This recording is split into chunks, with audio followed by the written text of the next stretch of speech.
En France, c'est l'un des sujets explosifs du moment, la colère des élus et notamment des maires qui se retrouvent d'ailleurs demain en congrès à Paris, rebaptisé par certains cette année le congrès de la colère. L'ambiance s'annonce électrique, en cause la contribution de 5 milliards d'euros qui leur est demandée par le gouvernement.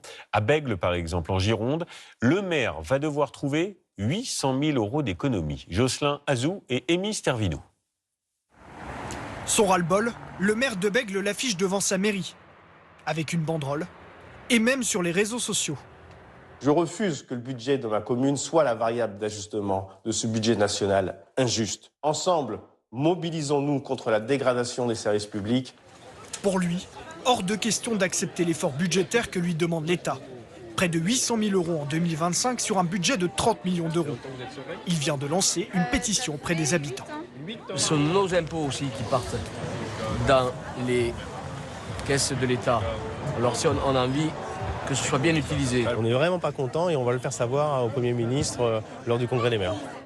Parmi les différents scénarios d'économie envisagés, les écoles de la commune pourraient être ciblées. Exemple, sur le temps du déjeuner, où la ville demande à ses animateurs de manger avec les enfants pour les éduquer à une bonne alimentation. T'aimes pas, ok, mais t'es pas morte. Tu vois ? Un projet sur lequel la ville pourrait être obligée de faire machine arrière. Si on n'est pas assez nombreux, on ne peut pas les accompagner correctement. Le travail, il ne peut pas être qualitatif au sein de l'accompagnement à l'alimentation.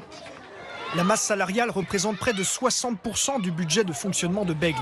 L'option de réduire les effectifs municipaux n'est donc pas exclue par le maire. Notre choix politique, c'est de proposer des accueils le matin tôt, pour les gens qui embauchent tôt.